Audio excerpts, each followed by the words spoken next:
और चुनाव प्रचार की या चुनाव में जो होता है उसकी बात ऐसी है, वास्तव में तो प्रजातंत्र की अनिवार्य आवश्यक प्रक्रिया है और उसमें दो पक्ष रहते हैं, इसलिए स्पर्धा रहती है। स्पर्धा रहती है तो दूसरे को पीछे करने का, स्वयं को आगे बढ़ाने का काम होता ही है, होना ही चाहिए।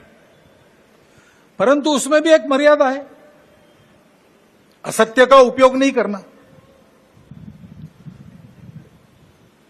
चुने क्यों जा रहे लोग संसद में जाएंगे, बैठकर अपने देश को चलाएंगे, सहमति बनाकर चलाएंगे। हमारे यहां तो परंपरा सहमति बनाकर चलने की है।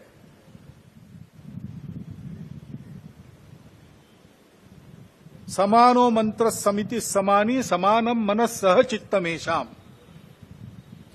इस सहचित्त पर विनोबा भावे जी की टिप्पणी है। वो कहते हैं कि ऋग्वेदकारों को मानवीय मन का कितना ज्ञान था ये समझ में आता है।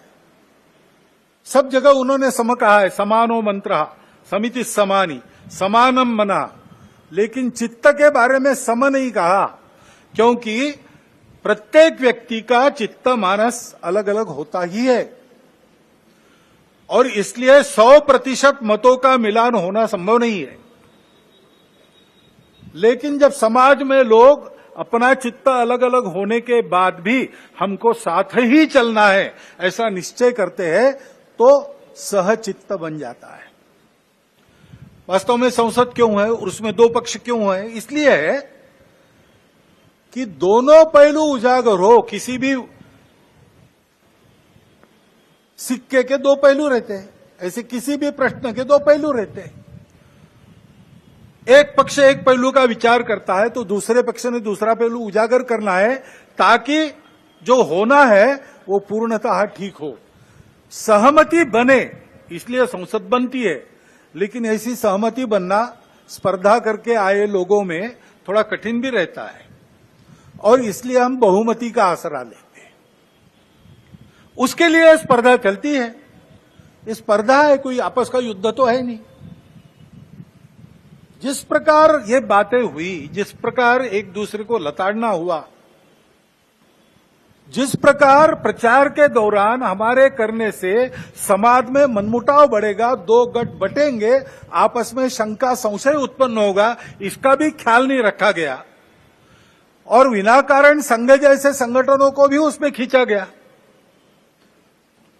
टेक्नोलॉजी का सहारा करके असत्य बातें परोसी गई, नितांत असत्य। क्या शास्त्र का, विज्ञान का, विद्या का ये उपयोग है? सज्जन विद्या का ये उपयोग नहीं करते।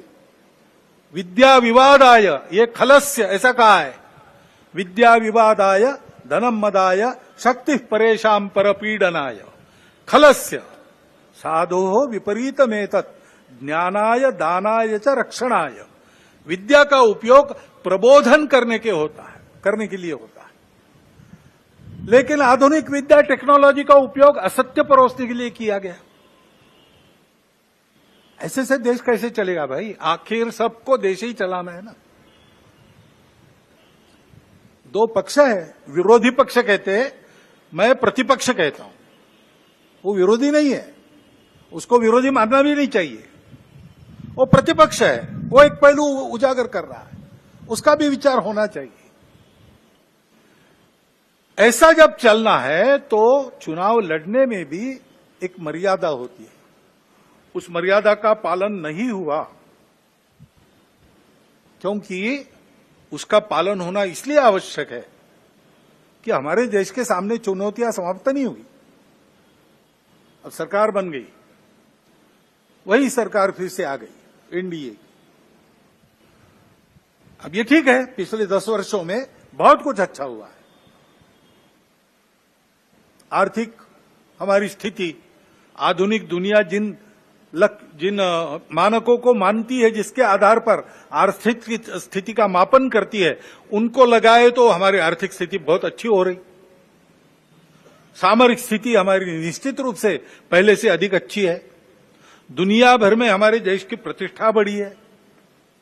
कला क्षेत्र में, क्रीड़ा क्षेत्र में, ज्ञान विज्ञान के क्षेत्र में, संस्कृति के क्षेत्र में हम सब लोग विश्व के सामने आगे बढ़ रहे हैं। हमको धीरे धीरे मानना विश्व के प्रगत देशों ने भी शुरू किया है। लेकिन इसका मतलब ये नहीं है कि हम चुनौतियों से मुक्त हुए।